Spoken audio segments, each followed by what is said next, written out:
Un buen día, bienvenidos al Inter-American Institute for Democracy, hoy miércoles 17 de diciembre del 2025. El día de hoy tenemos un evento que es la presentación del libro del Dr. Carlos Sánchez Berzaín. El libro se titula Guerra híbrida en las Américas, crimen contra democracia. Mi nombre es Francisco Endara y les doy la más cordial bienvenida. Inicio mencionando que el Inter-American Institute for Democracy es una entidad privada sin fines de lucro cuyo objetivo es la promoción, la difusión de los valores de la libertad, la democracia, los derechos humanos y la institucionalidad en las Américas. El Inter-American Institute for Democracy es un think tank que está constituido por académicos, políticos, profesionales, trabajadores, empresarios, hombres y mujeres de distintas nacionalidades. Menciono además que el Inter-American Institute for Democracy tiene un fondo editorial que a lo largo de este año ha producido una serie de libros, de análisis, de estudios sobre la realidad de Latinoamérica y las dictaduras de crimen organizado, y en conjunto tiene más de 100 publicaciones. El día de hoy, con la presentación de este libro, Guerra híbrida en las Américas, crimen contra la democracia, del Dr. Berzaín, es un texto que se une más al fondo editorial. El programa de hoy empezamos con la invitación al presidente del Inter-American Institute for Democracy, don Tomás Regalado. Don Tomás Regalado es periodista, fue alcalde de Miami por 2 ocasiones y es un reconocido periodista acá en Miami. Fue director de Radio Miami, reportero de Univisión y actualmente presidente del Inter-American Institute for Democracy. Bienvenido, don Tomás.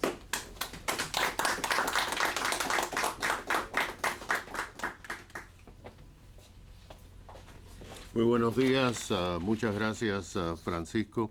Estamos aquí en esta época de regalos y hoy recibimos un regalo de nuestro fundador y director ejecutivo Carlos Sánchez Berzaín. El Instituto Interamericano por la Democracia ha sido llega ahorita a 2 décadas, un faro de información y orientación para toda la América Latina.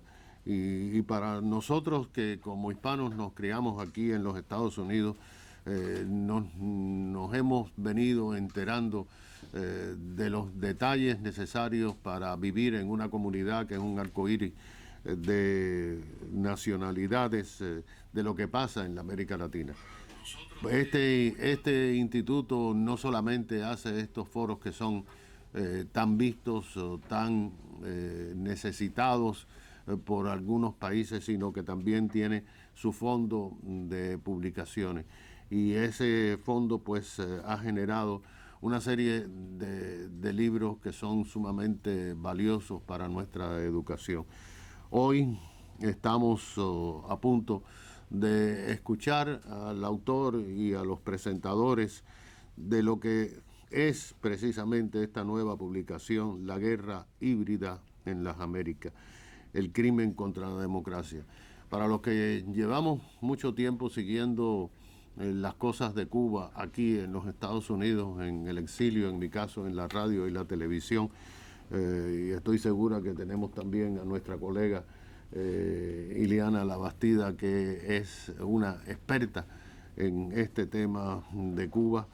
Nos hemos acostumbrado a que del régimen de La Habana emanen todo tipo de agresiones.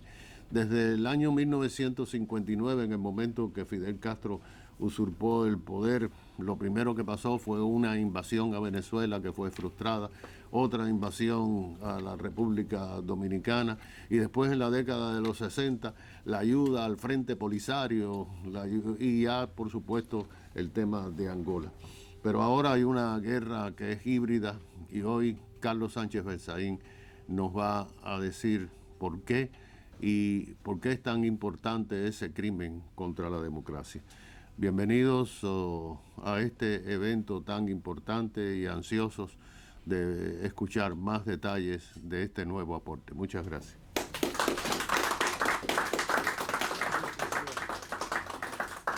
Muchas gracias, don Tomás.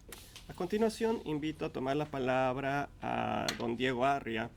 El señor Arria, es un reconocido político, economista venezolano, Fue diputado al Congreso, además ha sido ministro de Información y Turismo, fue gobernador de Caracas y tiene un desempeño impresionante en el ámbito internacional, representando a Venezuela. Fue director del Banco Interamericano de Desarrollo, embajador ante la ONU, presidente de Seguridad y secretario general en la Organización de Naciones Unidas. Es un gusto tenerlo acá, embajador.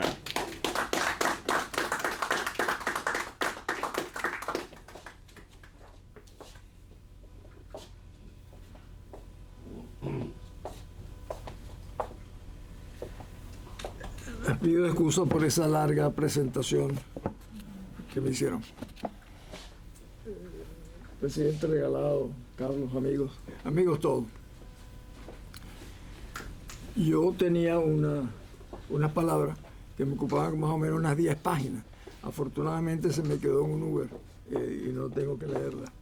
Pero hablando muy en serio, con este nombre de guerra híbrida en las Américas, me hace recordar que nosotros tenemos un guerrero híbrido en esta institución, que es el doctor Sánchez Benzaín, porque mezcla su capacidad como jurista y de politólogo, y por eso es que es capaz de producir un libro tan interesante como este, que va narrando, yo diría, diseccionando las crisis que hemos vivido y seguimos viviendo: Ecuador, Bolivia, Nicaragua, Cuba, Venezuela, en un mundo en que está cambiando tan rápidamente que la semana pasada los Estados Unidos votaron en la Asamblea General junto con Cuba, Nicaragua y Venezuela en contra de Ucrania.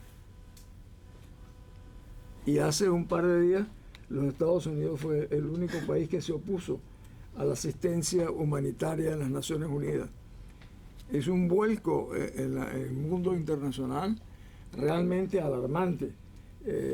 Hoy el New York Times, que no es muy amigo de mi país, de Venezuela, de la democracia y la libertad, dice que lo que Trump está buscando es robarse el petróleo venezolano y no intentar buscar la libertad en Venezuela. Esa ha sido un poco la línea que han tomado muchos opinadores internacionales, de que les preocupa si se están violando ciertas normas internacionales, en el caso de Venezuela, pero no les preocupa que tengamos a 1.000 personas presas o que tengamos 8 o 9 millones de personas huyendo del país. Eso como que no aparece en ningún dictamen internacional y por eso no les preocupa. O sea, hay una información híbrida en este caso en contribuir a preservar este tipo de regímenes. Curiosamente, lo que yo creo que Trump tiene en sus manos es la gran oportunidad de democratizar América Latina. ¿Y qué hablo yo de democratizar América Latina? Es Venezuela, Cuba, Nicaragua. Ese sería lo que Carlos llamaría el verdadero corolario Trump a la doctrina Monroe. Sería precisamente buscar esas tres cosas. Yo no quiero quitarles el tiempo porque quiero que lo lean, porque la verdad es que Carlos ha agarrado a países como Ecuador, por ejemplo, Bolivia, que es el suyo, o Venezuela, Nicaragua y Cuba, y de una manera muy clara va indicando realmente en lo que la gente no se da cuenta, que no hay mecanismos suficientes para controlar la parte híbrida, porque cómo detener todas las operaciones de carteles de las drogas, el vandalaje, el bandidaje internacional, eso no está en ningún código de la Corte Penal Internacional, y lo hace aún mucho más difícil entonces de poder intentar detenerlo. Pero yo creo que Carlos aquí le ha dado un magnífico resumen. Yo les recomiendo que lo lean, y como está por capítulos y por países, lo hace aún mucho más fácil.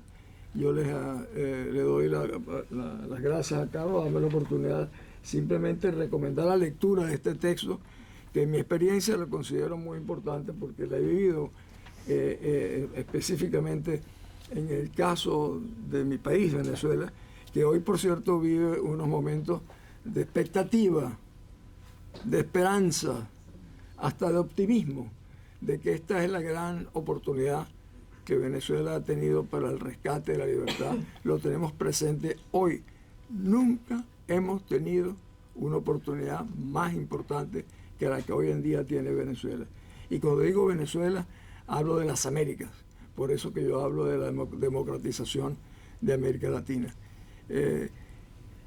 Yo que veo al embajador Armando aquí frente a mí, me recuerdo que hace pocos días que estuvimos acá, yo decía que las sociedades no han entendido porque no han sufrido lo que significa el exilio. Y nosotros mismos los venezolanos ahora nos estamos dando cuenta de lo que los cubanos vivieron durante tantos años y que sin embargo a pesar de ver eso éramos como muy sociables con las dictaduras, en este caso de Cuba.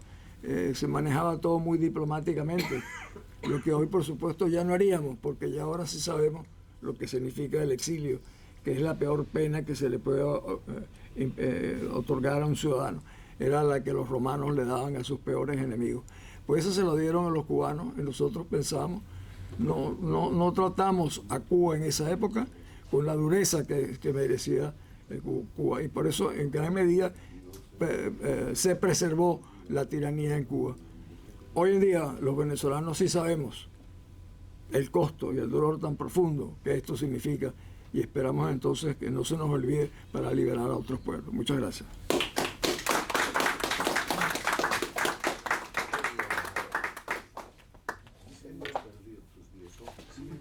Muchas gracias, embajador Arria, por esa presentación del libro. A continuación, vamos con las palabras del autor, el doctor Carlos Sánchez Berzaín, quien tiene una larga trayectoria y reconocido por su lucha contra las dictaduras de crimen organizado, más allá de ser un reconocido abogado y politólogo y de haber sido ministro por varias ocasiones en Bolivia. Bienvenido, doctor Berzaín. Gracias. Empiezo agradeciendo la presencia del presidente, de los importantes miembros del directorio del instituto, el doctor Ramos, el doctor Israel, el embajador Arria, el embajador Armando Valladares, la doctora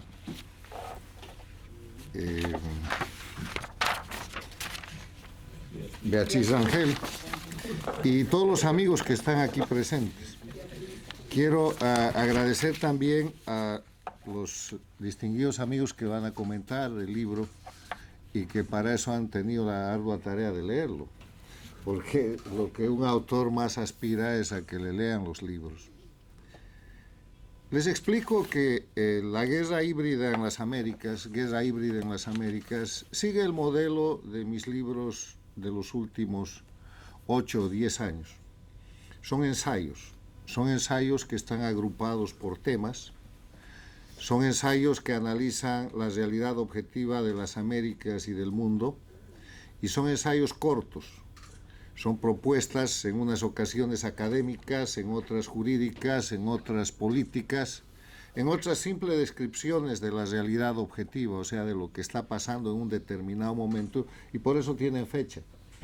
Porque la manera de escribir en el siglo XXI, que es el libro de la revolución comunicacional, donde todo se resuelve en un Twitter con 280 caracteres, y donde la exposición más extensa que se puede hacer para que a uno lo escuchen son los 14 minutos que están probados por TED.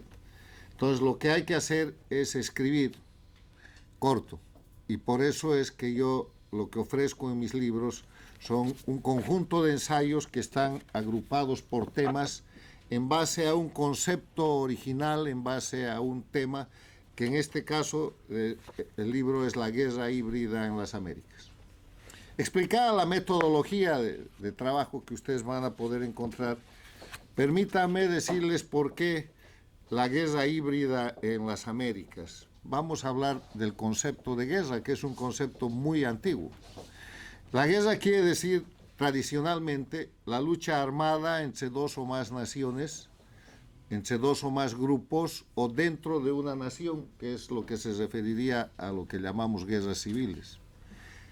Pero el concepto de guerra ha ido evolucionando en el sentido de que guerra, al ser lucha, es la pelea, es la lid, es el combate, es la confrontación.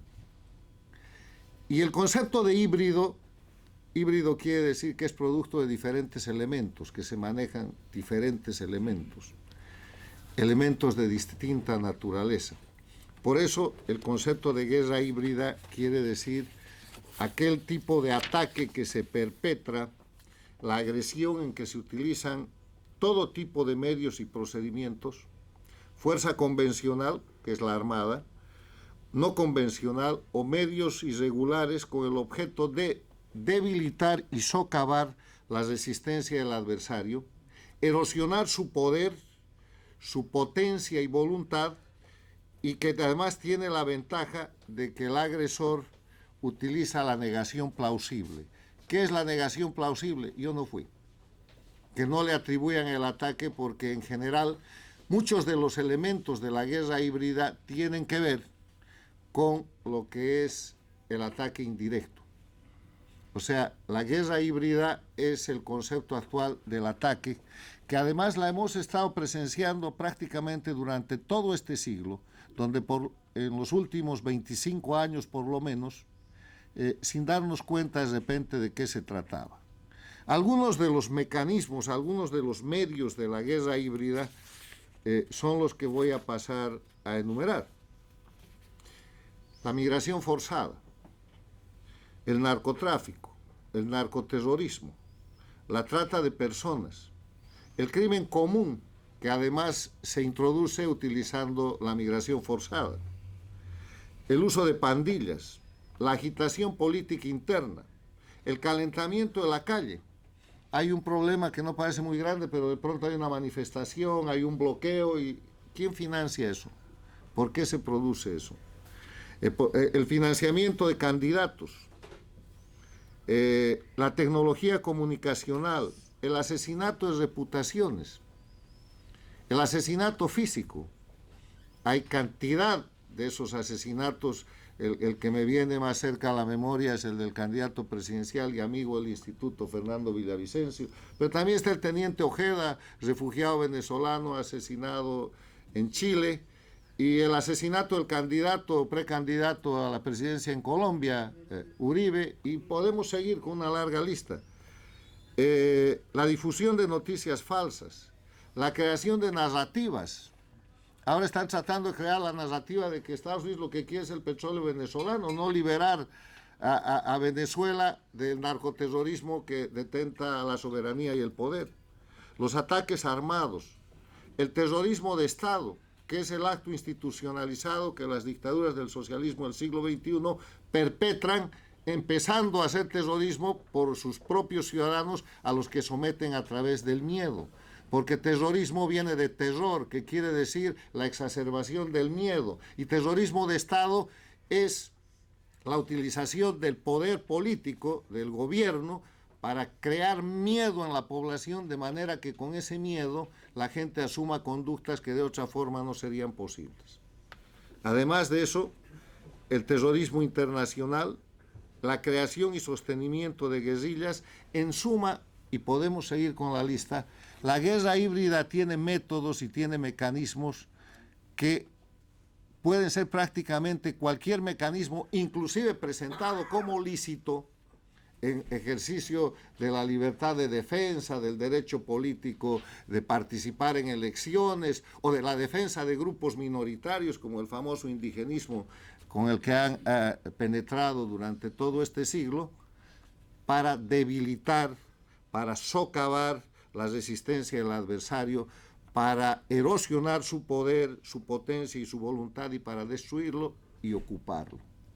Ahora, descrita así la guerra híbrida, una breve mirada de los últimos 50 años, los 25 últimos del siglo pasado y los 25 de este siglo, nos muestra cómo ha ido evolucionando la confrontación, la guerra, en las Américas y en el mundo.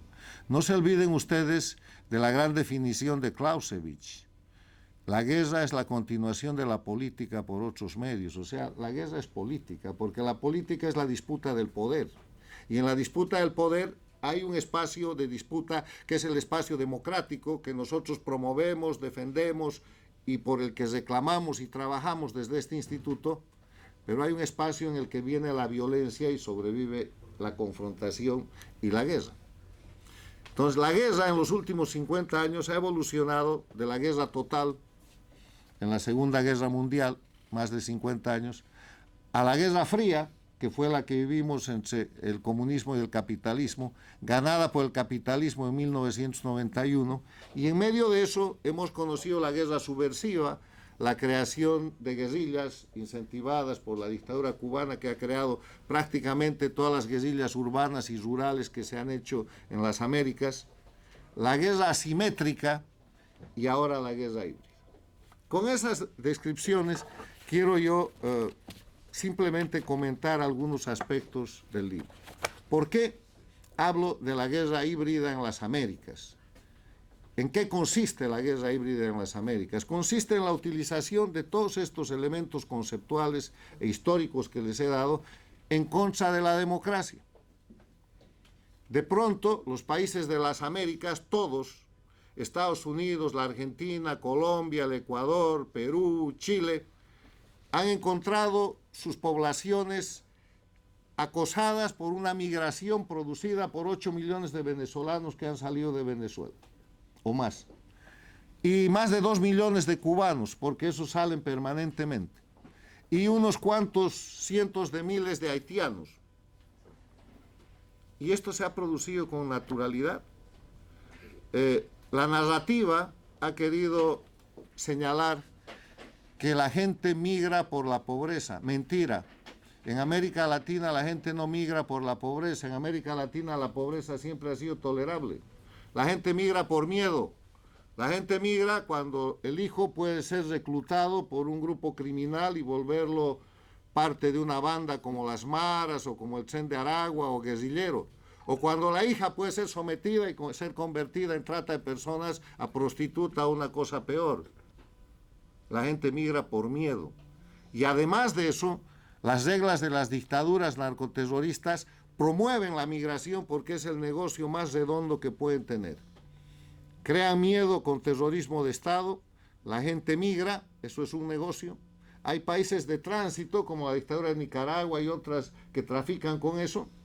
Cuando llegan a un lugar donde se pueden asentar, causan problemas gravísimos al lugar, porque uno puede recibir como alojados o como acción de buena voluntad una cantidad determinada de gente, pero no puedes recibir un número ilimitado de gente que le liquida la seguridad interna, la medicina y la seguridad social, la educación y el sistema de vida. Se llama migración forzada y la mejor manera de demostrar eso es que ustedes comparen con su casa, una casa cualquiera, un domicilio con 3 o 4 dormitorios y ustedes reciben una familia por una semana y le dan un dormitorio. Eso es tolerable, pero después de una semana ya uno quiere que se vaya, si es pariente de repente 15 días. ¿Qué pasa si les llegan 5 familias o 10 familias y ustedes no pueden usar su cuarto de baño? ¿O es más dificultoso que suceda? Esa es la migración forzada. Que han visto países como Colombia, como el Perú, como Chile, como la Argentina, como el propio Panamá, sufriendo presiones en materia de empleo, en materia de delincuencia, en materia de salud, en materia de educación. No les voy a hablar de Estados Unidos. Esa es la migración forzada. Y el narcotráfico. Ya en la década de los 60, Fidel Castro enunció que el narcotráfico era un instrumento de lucha antiimperialista y que había que inundar Estados Unidos con cocaína, con droga. Eso fue respaldado por el Che Guevara. En la década de los 80 convirtieron a Cuba, Fidel Castro, con el narcotraficante colombiano y el narcotraficante boliviano, en un narcoestado, el primer narcoestado de la región, que nunca ha dejado de ser narcoestado. Proceso que terminó con el fusilamiento del general Ochoa, el coronel de la Guardia, pero siempre han usado el narcotráfico como instrumento de lucha antiimperialista. Pues cuando han tomado el poder en el socialismo del siglo XXI, han hecho del narcotráfico una de sus fuentes principales y han construido los narcoestados. El narcoestado es aquel país en el cual los miembros del gobierno usan sus potestades legales para participar del narcotráfico. Y esos son Cuba, Venezuela, Nicaragua y todavía Bolivia, ya no con el gobierno actual, pero la estructura del narcoestado está ahí y la lucha de los bolivianos para sacarla va a ser muy importante. Describimos otros medios de lo que es la guerra híbrida, las maras, esa migración forzada que ha entrado, olvídense de Estados Unidos, de nuevo, a Colombia, a Chile, a la Argentina, al Ecuador, a Panamá, a Costa Rica y otros países. Lleva consigo grupos criminales que han transnacionalizado la operación del crimen común a través de las maras, El Salvador, a través del Tren de Aragua, y lo mismo operan matando en Chile, asaltando en Colombia, generando crímenes en la Argentina o causando problemas delictivos y asesinando gente en Costa Rica, de los ejemplos que se pueden poner. Eso es guerra híbrida. Pero además de eso, para avanzar en todos los elementos de la guerra híbrida, llegamos al punto en que de pronto democracias sólidas y consistentes sufren el ataque a líderes de partidos políticos y a los partidos políticos para desprestigiarlos y acabar con ellos. Y para que insurjan nuevos mecanismos de participación donde aparece el financiamiento del narcotráfico para poner candidatos.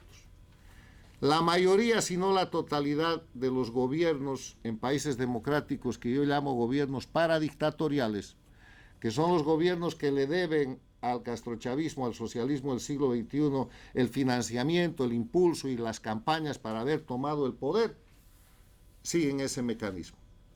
O sea, son políticos, entre comillas, emergentes, financiados por el narcoterrorismo y por el crimen del socialismo del siglo XXI, que llegan al poder para trastocar las reglas de la democracia y para llevar adelante procedimientos de destrucción en el marco de lo que es la guerra híbrida. ¿Qué les parece el ejemplo de los Kirchner en la Argentina? ¿O qué les parece López Obrador y la señora Sheinbaum en México, ahora frenados por la nueva política exterior de los Estados Unidos? ¿O el señor Petro en Colombia? O tal vez la señora Xiomara Castro en Honduras, o el caso más importante, fundador del socialismo del siglo XXI, junto con Fidel Castro y con Hugo Chávez, que es Lula da Silva, el creador del Foro de Sao Paulo, que sale de la cárcel en el Brasil para ser de nuevo candidato y hoy día es el presidente del Brasil. Entonces, ¿qué hace esa gente cuando tiene el poder de una democracia tan importante como México, como Colombia, como Brasil, como Chile con Boric, que ya está de salida, que fue totalmente paradictatorial, excepto en el tema venezolano? Un apoyador obsecuente de la dictadura cubana y de sus alrededores. ¿Qué hace esta gente cuando llega al poder? Pues deteriora la democracia. A título de avances sociales, a título de populismo, lo que hace es destruir desde dentro el sistema democrático. Por eso cuando en países con democracias consolidadas aparecen candidatos que yo llamo raros, hay que mirar su fuente de financiamiento, hay que mirar lo que está proponiendo, que son en general cosas muy populares que pueden llevar a ganar elecciones. Y esto nos lleva a una de las conclusiones con las que se puede frenar la agresión de la guerra híbrida. Hay que fortalecer los partidos políticos. La destrucción de los partidos políticos que se ha producido en América Latina durante este siglo XXI es atroz. Y parte del deterioro de la convivencia institucional democrática tiene que ver con la falta de la intermediación institucionalizada que son los partidos políticos. Pudiéramos estar hablando largamente del tema, pero ustedes no leerían el libro, o sea que ahí se los dejo. El libro, además de este concepto de la guerra híbrida, habla de la coexistencia de las democracias con el crimen. Hasta antes de que Estados Unidos este año cambie su política exterior y hasta antes de que el mes pasado se proponga y se anuncie al mundo de parte de Estados Unidos la estrategia de seguridad nacional, la coexistencia de las democracias con el crimen era una cosa muy normal. Ahora eso tiende a acabarse porque hay un cambio. Estados Unidos, como socio imprescindible de las Américas, está de vuelta y ha rayado la cancha.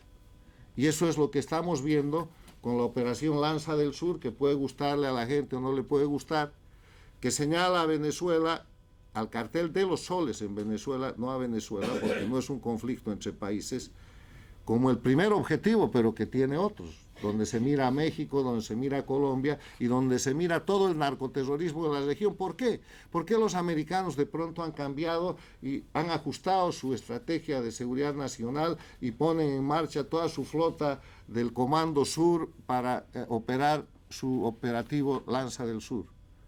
No es por generosidad, es por necesidad propia, porque la guerra híbrida llegó a Estados Unidos, porque les destrozaron su frontera, porque las maras estaban operando dentro de Estados Unidos, porque el narcoterrorismo de cocaína más fentanilo, producto chino operado a través de México y de Canadá, está destrozando y matando a los norteamericanos. O sea, lo que Estados Unidos está haciendo en la América Latina con la reposición de la doctrina Monroe, con el corolario Trump, es defenderse a sí mismo e invitar a los países de América Latina a que hagan lo propio. Y ahí tenemos ya países que se han sumado.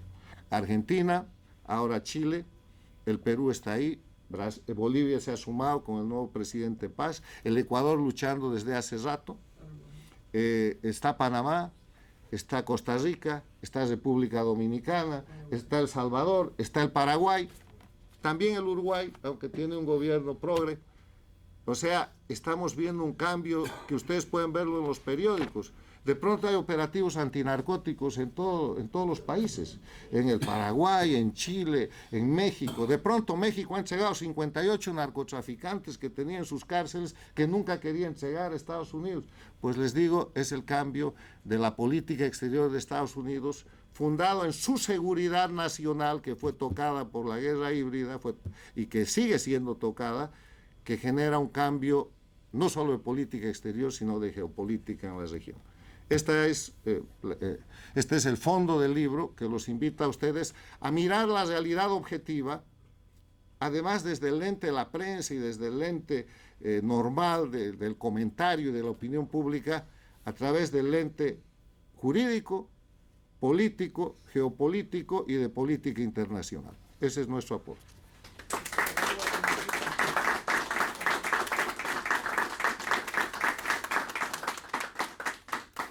A continuación vamos con la sección de comentarios. Para esto invito a la doctora Beatriz Rangel, que es una reconocida internacionalista, es directora de AMLA Consulting Group y directora del Inter-American Institute for Democracy. Bienvenida, doctora Rangel. Gracias, Francisco. Bueno, yo quisiera iniciar que agradecer a Carlos esa presentación y el libro, porque creo que el libro es esencial para entender el mundo en que estamos viviendo, sobre todo en esta parte del globo terráqueo. Pero quisiera irme hacia la historia. La guerra híbrida es una estrategia militar que combina tácticas de guerra convencionales con una amplia gama de métodos irregulares y no militares para lograr objetivos políticos o estratégicos. Y esos objetivos, por lo general, buscan, como bien dijera Carlos, minarle la resistencia al enemigo. Cuando tú sabes que tu enemigo tiene muchísimos más recursos de poder que tú recurres a la guerra híbrida para debilitarlo primero y después lanzar la guerra convencional. La guerra híbrida también, pero la guerra híbrida tiene una característica mortal, que es que difumina las líneas entre guerra y paz y dificulta atribuir la responsabilidad de los ataques, como también lo dijera Carlos. Entonces, esto no es nada nuevo, es la guerra híbrida, como que lo que pasa es que ahora el término se puso de moda, pero hay registros y récords de la aplicación de este concepto en las guerras púnicas que enfrentaron a Roma y a Cartago, saliendo Roma airosa gracias al recurso de la guerra híbrida cuando recurrió a la simulación de alianzas, el encubrimiento de tropas y al uso de espías femeninas para sustraer información sobre los planes de batalla de los cartagineses. La Casa de Braganza recurrió también a la guerra híbrida ante la invasión napoleónica, fingiendo amistad, disfrazando a las tropas y encomendándole a las damas de las principales ciudades de Portugal verter los orines sobre las tropas francesas mientras los miembros de la Casa Real se embarcaban con destino a Brasil. De allí que creo que el libro tenga la virtud de definir el concepto y aplicarlo a nuestros tiempos. Pero también hay que agradecerle a Carlos Sánchez que nos llame la atención sobre este concepto que más que de guerra es de lucha, porque en los tiempos que vivimos pueden conducirnos a una confrontación incontrolable. Ya lo dijo en su obra maestra Anne Applebaum, que les recomiendo lean todos, que se llama Autocracies Inc. ¿Y cuál es el centro de su hipótesis? Que en la medida que el Estado-Nación se ha ido debilitando, porque la globalización afectó muchísimo sus engranajes y su red de funcionamiento, entonces han surgido alternativas a lo que era antes el Estado-Nación. Y esas alternativas todas pasan por la autocracia y no tienen signo ideológico, porque igual se practican las autocracias en El Salvador como se practican en Hungría, y ambas supuestamente son democracias.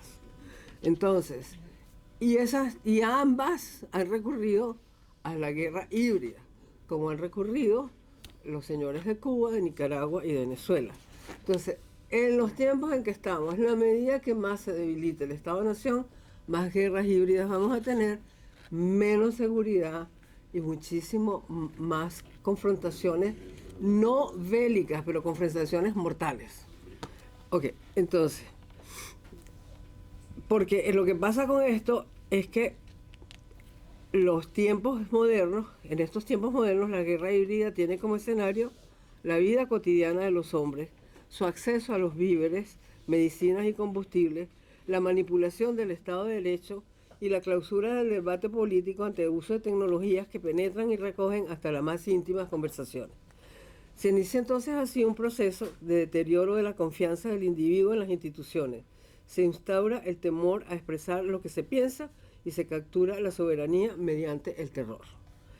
En los casos de las relaciones entre potencias, se borran las líneas de enfrentamiento y se burlan las convenciones internacionales.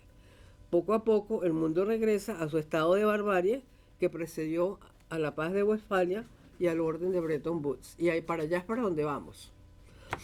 Y es allí donde yo le doy mérito al libro de Carlos Sánchez Berzaín, porque nos revela lo que puede pasar en un mundo lanzado a los enfrentamientos no normados y en los que se recurre a todos instrumentos para debilitar al enemigo, y no importa el signo ideológico. Pueden ser lo que llamábamos derecha, puede ser lo que llamábamos izquierda, pero estamos ante la disolución del Estado-Nación y su expresión más visible y palpable en las relaciones entre estados y entre individuos es la guerra híbrida. Muchas gracias.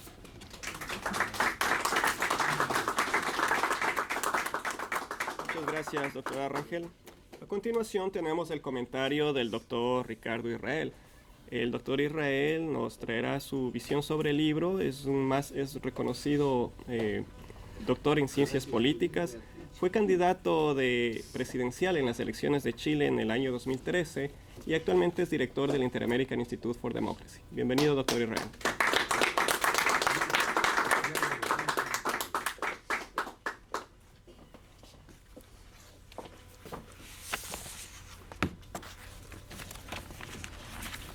Gracias. El primer libro que leí de Carlos fue antes de radicarme el año 2019 acá en Chile, acá en Estados Unidos.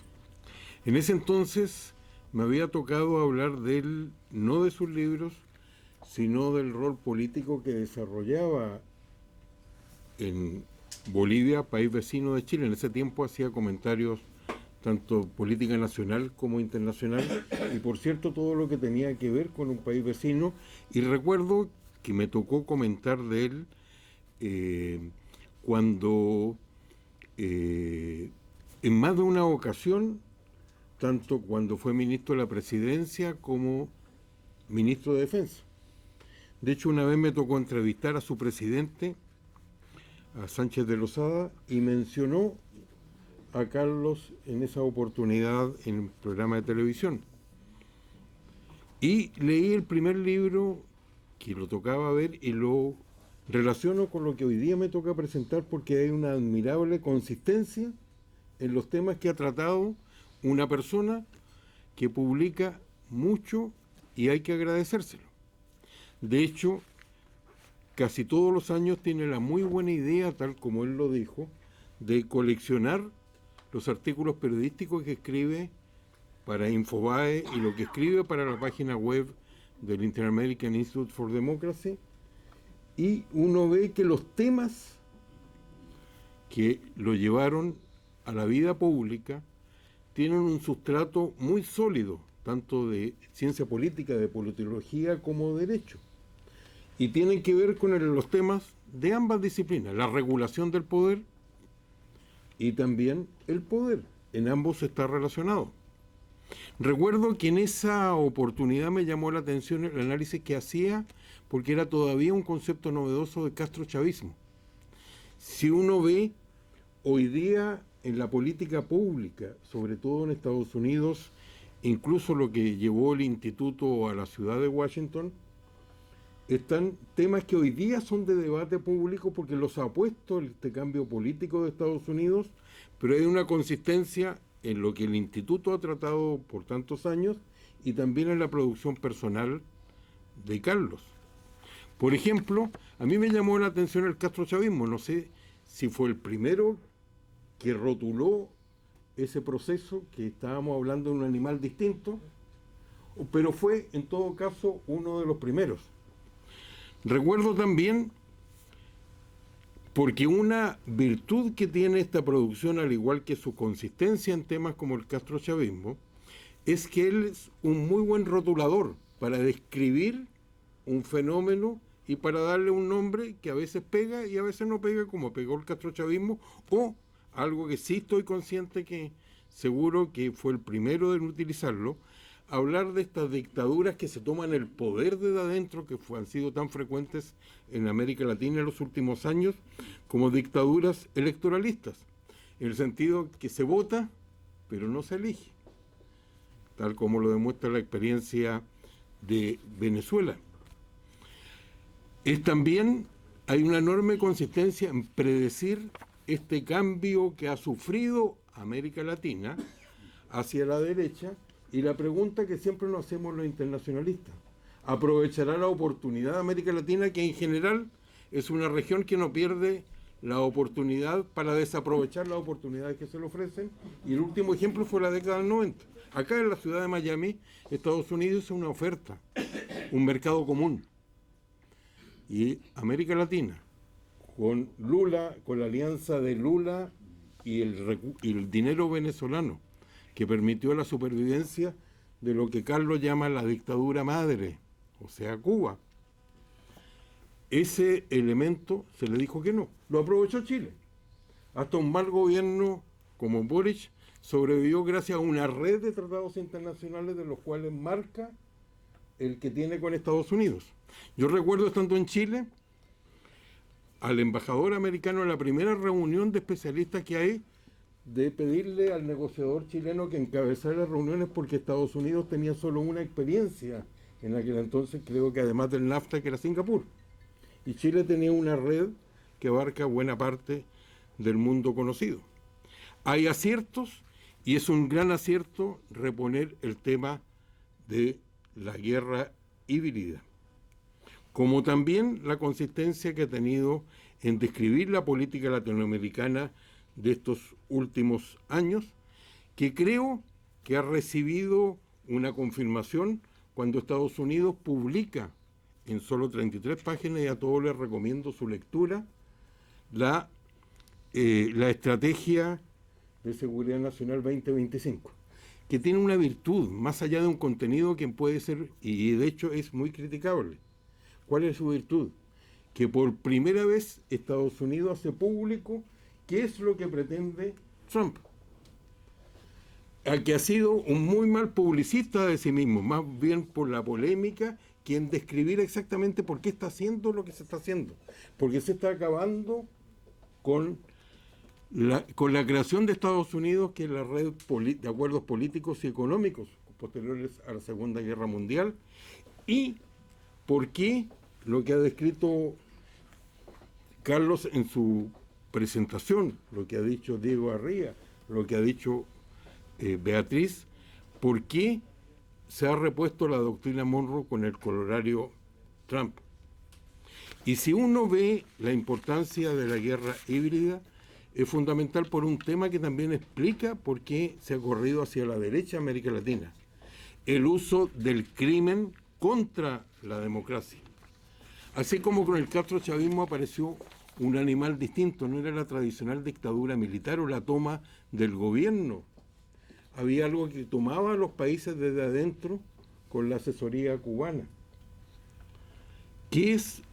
Hay algo ahora radicalmente distinto, que es la experiencia que aporta Venezuela. No es la convivencia con el crimen, es el crimen organizado siendo gobierno. Y esto, al igual que el castrochavismo, es un animal distinto, es un animal diferente. Y a lo dicho por ello yo solo agregaría lo siguiente, que este uso del crimen organizado contra la democracia es que hay un especial tipo de víctima, que es aquella democracia que no se defiende.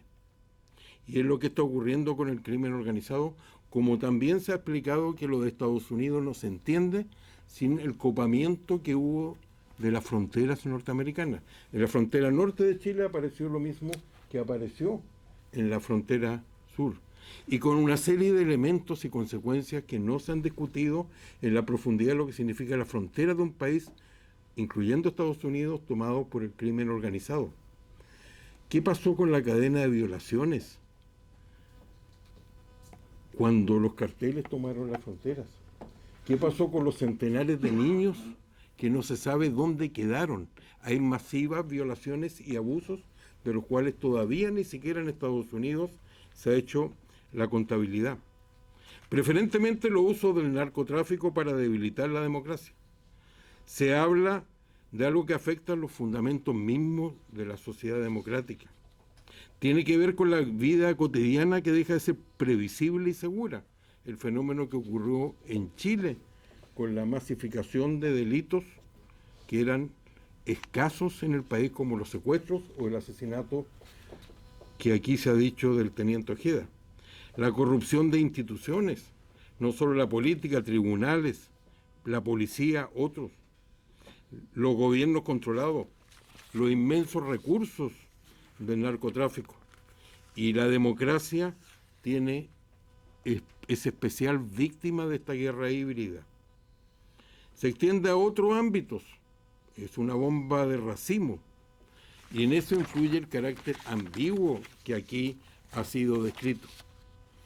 La consistencia que reflejan estos artículos, que han sido escritos fundamentalmente en el año, y que el último es del 1 de diciembre, figura también en el último artículo periodístico que escribe, y que perfectamente podría estar acá.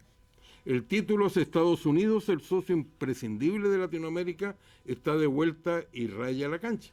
Y la bajada del título dice: este siglo reflejó un repliegue de Washington en América Latina y la ocupación de este vacío por actores criminales que desplazaron a la política. Pero comillas, la estrategia de seguridad nacional y medidas concretas indican que Estados Unidos retoma un rol activo y vuelve como un socio que fija políticas claras. Yo perfectamente podría haber cerrado este libro para demostrarle esta consistencia, que la aprecio por haberlo descubierto antes de radicarme en Estados Unidos. Y hablar de guerra híbrida es no solo hablar de Ucrania, de los hombrecitos de verde que se tomaron Crimea y del general Gerasimov, jefe del Estado Mayor ruso y un especialista en estas materias que ha escrito mucho. Es Cuba y Venezuela, en la alianza con Irán, con Hamas y Hezbollah.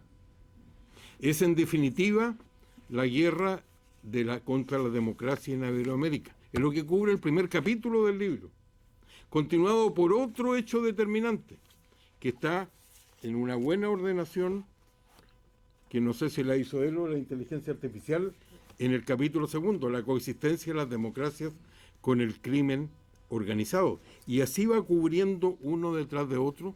Y la pregunta sigue siendo la que está y deja dicho el último artículo publicado en la página 228, que se habla de la política exterior de Estados Unidos y los cambios que ha experimentado hacia la derecha, incluyendo mi país, América Latina. No menciono derecha. Hablo yo. Esto es opinión mía.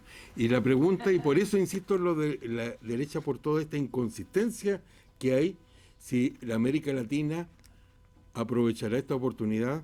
Y ahí, no lo dice Carlos, lo digo yo, tengo mis dudas que América Latina vuelva a aprovechar esta oportunidad que se ofrece.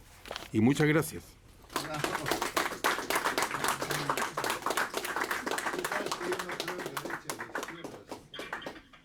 Gracias, doctor Israel.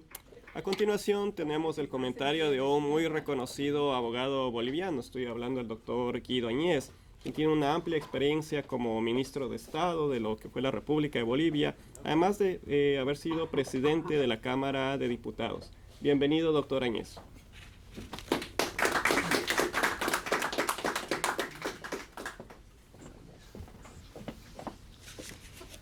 Muchísimas gracias. Yo había pensado comentar, porque me lo mandó Carlos, el libro por internet. Pero después dije, quiero hacer mejor una presentación de lo que significa y lo que creo que es el mérito de Carlos. Lo primero es el hecho de que él es un exiliado que no tiene convicción de migrante. Y hago esta diferenciación porque hay exiliados que vienen a distintos países y se olvidan de dónde vinieron y cómo vinieron y por qué vinieron. Y se dedican a buscarle a la vida, pero a olvidarse de su país. Y Carlos es una excepción en el sentido de que llegó a Estados Unidos y empezó un proceso de querer regresar a Bolivia, pero al mismo tiempo casarse con la democracia, con la defensa de la libertad, de los derechos humanos y la vigencia de la democracia en América Latina. Y ese es un mérito que pocos lo tienen. Y a través del libro nos refleja este concepto que me parece a mí fundamental. Los exiliados somos exiliados y no hemos venido a ningún país, sea Estados Unidos, sea cualquier otro país, a disfrutar de lo que nos dan estos países que nos reciben con tanta amplitud, sino a tener la convicción de que así como salimos forzados, tenemos que luchar por la libertad de nuestros países para poder volver. Ese es el primer concepto.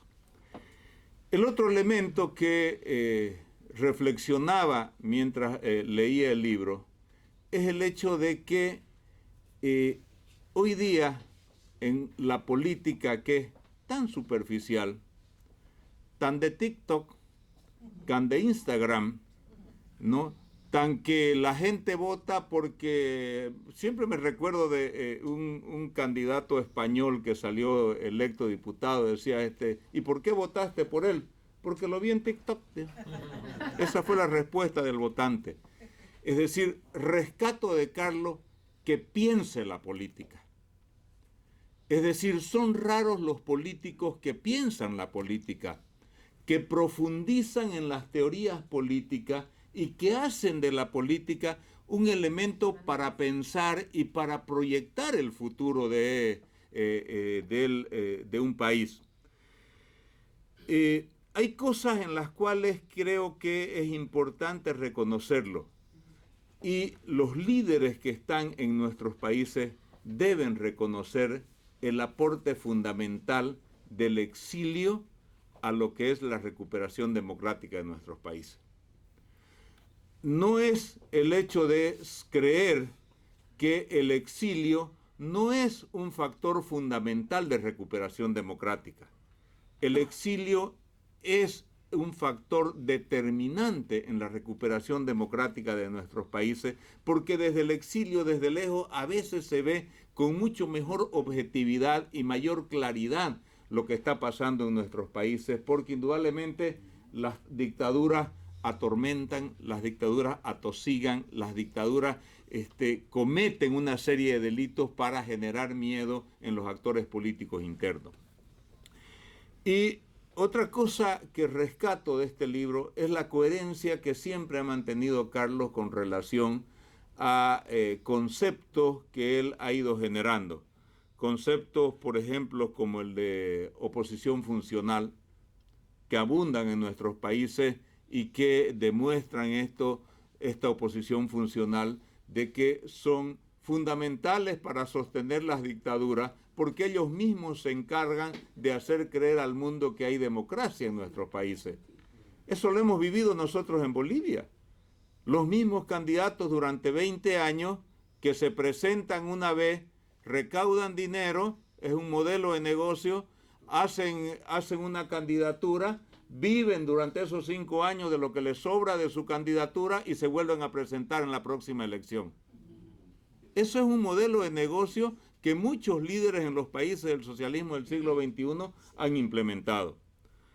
Otro concepto muy importante es declarar lo que es la dictadura en jefe de Cuba con relación a los otros países. Esto no entra en el concepto de guerra híbrida porque es irracional que un país tan rico como Venezuela, ¿no?, sea dependiente de una isla tan pobre como Cuba.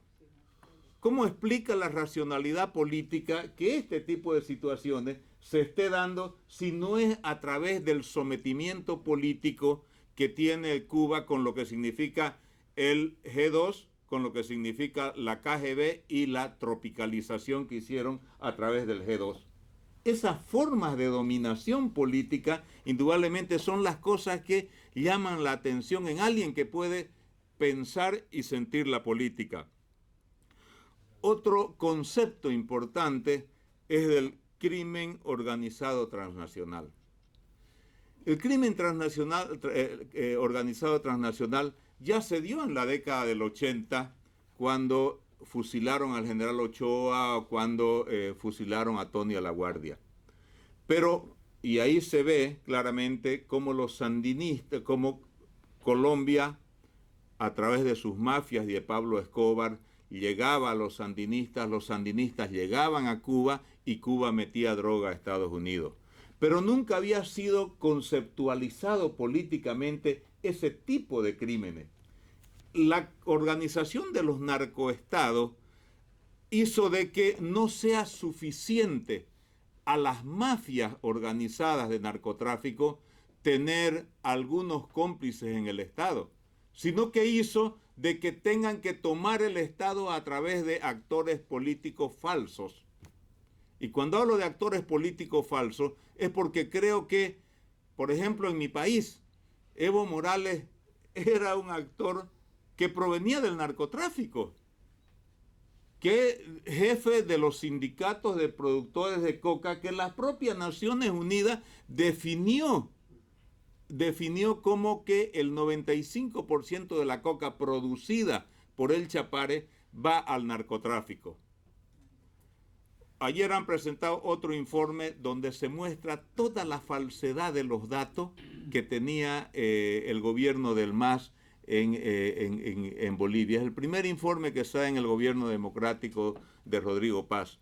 Así como también la anterior semana una escuela militar antiimperialista creada con el apoyo de Irán, ¿no?, la ha cerrado el presidente para hacer un batallón ecológico de las Fuerzas Armadas. O sea, estamos hablando nosotros de situaciones en las cuales podemos ir recuperando la democracia, podemos ir recuperando la libertad, pero indudablemente, si no teorizamos la política, y ese es el gran mérito de Carlos y de sus libros que él ha escrito durante todo este tiempo, manteniendo una coherencia ideológica, es lo que nos va a dar a nosotros la consistencia política para poder derrotar las dictaduras y celebrar que en América Latina exista libertad plena. Muchísimas gracias.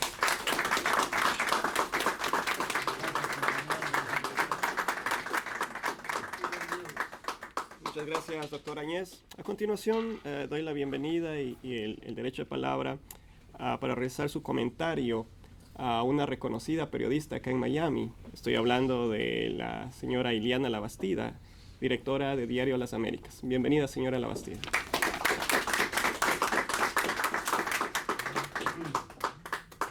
Muchas gracias, Francisco. Gracias al Instituto y muy buenos días a todos quienes nos acompañan hoy en este auditorio y a través de las transmisiones en vivo por las redes sociales.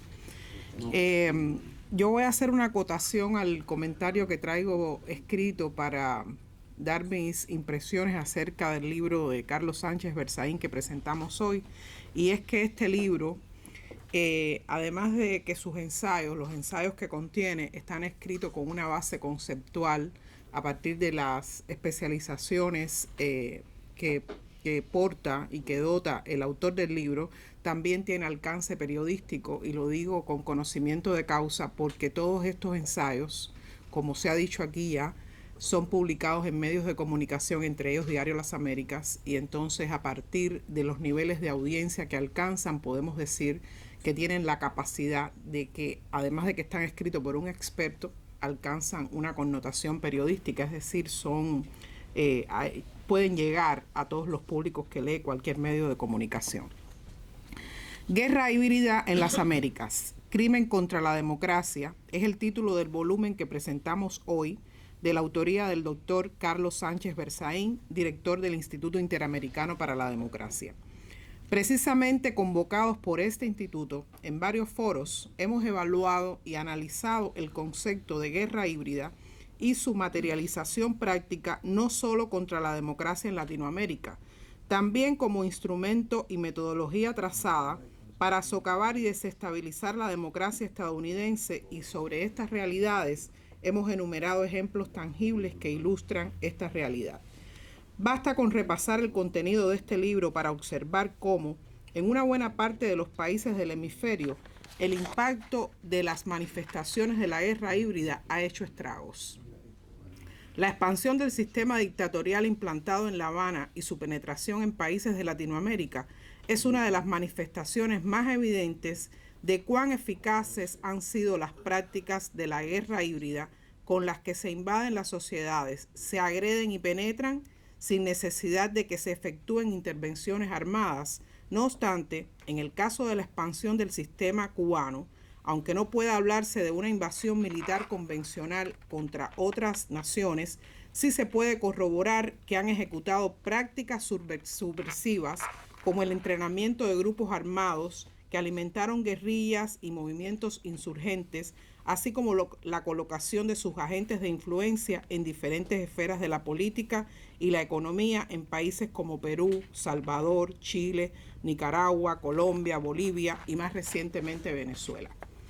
En el caso específico de Cuba, hay aspectos de la diseminación de los métodos de la guerra híbrida centrados en el adoctrinamiento ideológico, de los que décadas después de haberse concebido y puesto en práctica, observamos hoy sus efectos materializados en sucesos que tienen lugar por estos días.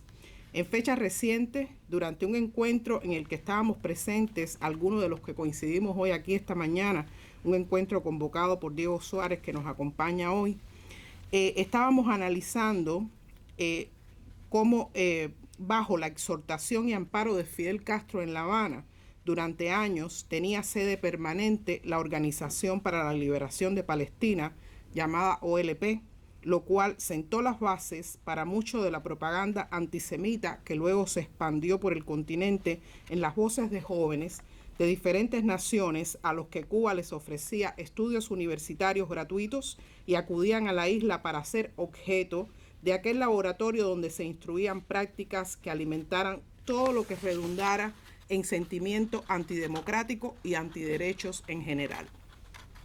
Recordemos también que las embajadas cubanas en el mundo han sido señaladas con argumentos concretos como bases de espionaje de la inteligencia del régimen, e igualmente hagamos un breve recuento de todos los espías cubanos y no cubanos que Cuba ha conseguido reclutar y penetrar incluso en la enseñanza universitaria estadounidense y en su cuerpo diplomático, Y esos también son métodos de la guerra híbrida a los que Berzaín se refiere en su libro.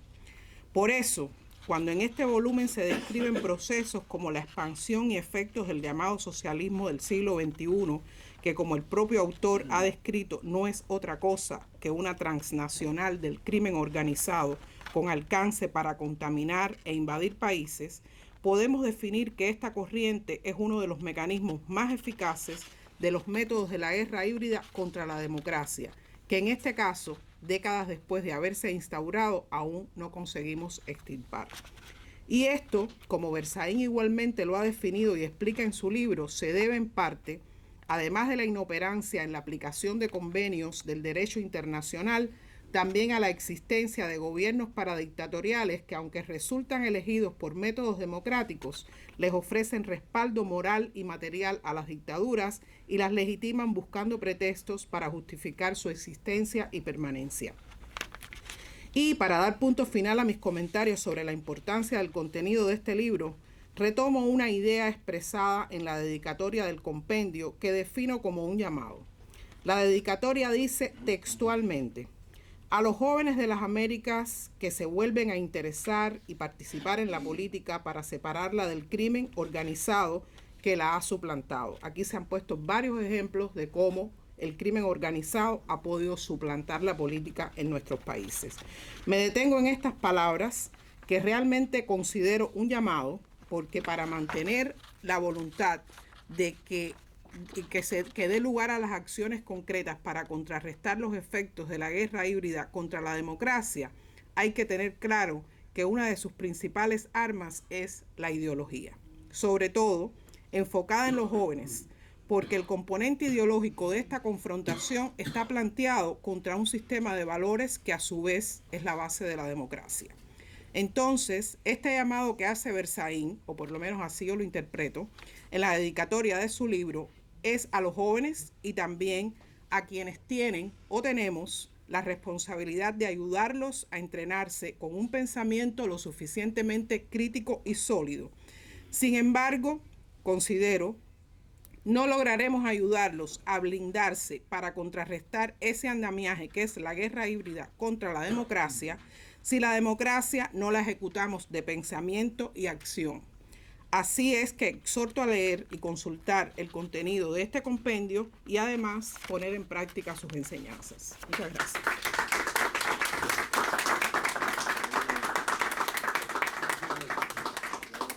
Gracias, señora Labastida. A continuación tenemos el comentario de uno de los más reconocidos investigadores de este país, de Estados Unidos. Estoy hablando del doctor Robert Evan Ellis, que tiene más de 400 publicaciones realizadas y es profesor investigador de estudios latinoamericanos en el Instituto de Estudios Estratégicos de la Escuela de Guerra de Estados Unidos. Bienvenido, doctor Ellis. Muchas gracias. Para mí realmente es un honor de poder compartir mis pensamientos sobre este gran nuevo libro de Carlos Sánchez Berzaín y tener la oportunidad de seguir colaborando con ustedes en el Instituto Interamericano de Democracia. Cuando hablamos de guerra híbrida, como han dicho muchos de los otros comentaristas y colegas, realmente es provechoso que estamos en un momento en que con una nueva política de seguridad nacional de esta administración de Trump, estamos en el punto de decidir cómo manejar estas amenazas de Venezuela, cómo entender la naturaleza de esto, cómo actuar y también pensar en lo que viene después en la región. Para mí, una cosa interesante sobre este libro es realmente más que nada, para mí da un marco importante en este concepto de guerra híbrido de la relación entre tres cosas. Número uno es el proceso de inyectar democracia, entender los peligros, cómo pasa, cómo defender contra esto. Número dos, los instrumentos, como bien ha dicho Carlos, entender esta interacción entre crimen, inmigración, pandillas, manifestaciones, asesinatos, los narrativos falsos, etcétera, etcétera. Y número tres, el peligro de países en que domina este narcoterrorismo o crimen organizado, esos países como una fuente de inestabilidad que contamina la región y también que sirven como un anfitrión de amenazas extrahemisféricos. Yo veo que a veces en hablar de conceptos antiguos, que Carlos ha hecho un muy buen trabajo en rechazar, es importante de entender porque no es suficiente de solo colaborar y convivir entre la democracia y el crimen. Bueno, por supuesto, es un grupo amplio de ensayos. O sea, yo me quedé con la obligación de realmente leer hasta todo lo que pude. 51 artículos, 5 secciones, 229 páginas. Todos los artículos ya escritos más o menos según los datos en 2024. Yo no sé cómo es posible que Carlos encuentre el tiempo no solo de escribir, entre otras cosas, esos 51 artículos, sino publicarlo en un libro tan corriente. Pero bueno, yo quiero hablar de algunas cosas que me llaman la atención entre de los muchos ensayos, algunos temas. Número uno, para mí, es la diversidad de casos, o sea, de hablar de sus escritos sobre Cuba y Venezuela y entender la forma diferente, los dinámicos en Bolivia, su propio, hasta hablar de México, Brasil, Colombia, etc. Y también en entender la complejidad tras de los bambalinas de estas luchas. Tiene que ver con cosas de constituciones y procesos y el rol de agencia. Cuando hablamos de personas como María Corina Machado y Edmundo González, la manera en que la actuación de personas en contextos de países reales con constituciones y procesos reales, esta es la batalla día a día de esos héroes contra esta amenaza tan grande. Otra cosa que me llamó la atención era la palabra en uno de los ensayos, votar no siempre es elegir. Me recordó también de estas democracias falsas de Europa Este en la Guerra Fría. Y más ampliamente, la importancia de no confundirnos la ilusión del proceso con la democracia real. Otra cosa que Carlos escribió que me impactó mucho es algunas cosas sobre el Estado de Derecho y otra vez la weaponización del sistema legal y la importancia en proteger democracia, de proteger hasta la vida contra el uso y acatamiento del sistema legal para servir los objetivos particulares de algún líder. Y también la importancia de ley internacional. Carlos habla de la Convención del Palermo, de la Carta Democrática Interamericana. Y recordar que aunque la ley nacional y internacional no soluciona todo, a veces sí, son instrumentos que no debemos olvidar. Bueno, también en este proceso, esto tiene algo de esperanza, hablando de lo que podría ocurrir en Venezuela, hablando de esto de Rodrigo Paz en Bolivia hoy día, hablando del régimen de Daniel Noboa, reemplazando eventualmente Rafael Correa.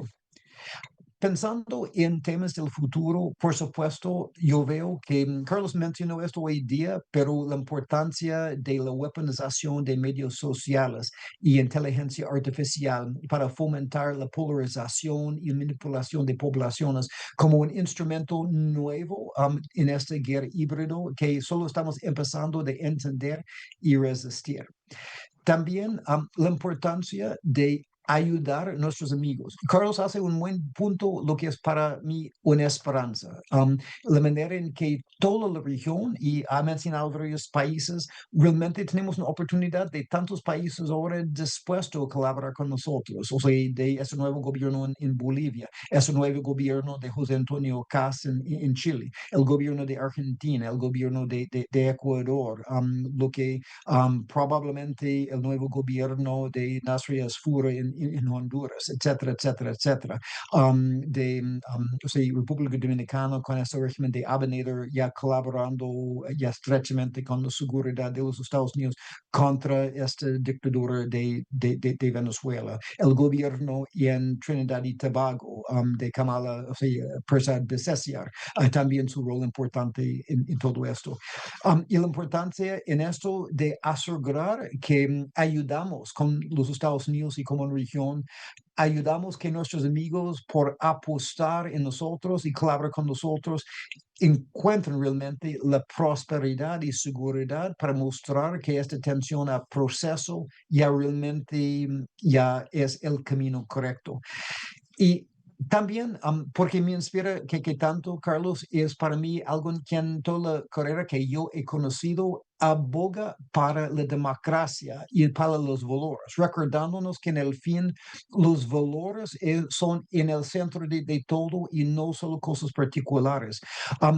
Como en nuestra lucha siempre recordamos la importancia del principio de democracia, el principio de empoderamiento del individuo, el concepto del Estado de Derecho, porque para mí, si perdimos lo que nos unifica, lo que nos guía, estamos perdidos. Y entonces, para mí, este libro es una inspiración y un gran privilegio de poder compartir esos pensamientos y ser parte de este proceso. Felicitaciones, Carlos, en este nuevo libro y un honor de estar parte de este proceso hoy día. Muchas gracias.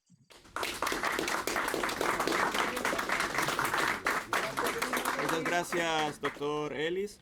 Con esto simplemente me queda agradecer la presencia de todos quienes están acá, empezando por el embajador Arria, presidente Tomás Regalado, directores del instituto, amigos que están acá presentes y quienes nos acompañaron a través de las redes sociales. Con esto concluye la presentación del libro Guerra Híbrida en las Américas, Crimen contra Democracia de Carlos Sánchez Berzaín. Solo recuerdo que el libro está disponible en Amazon también para la compra o acá en el instituto. Gracias y un buen día.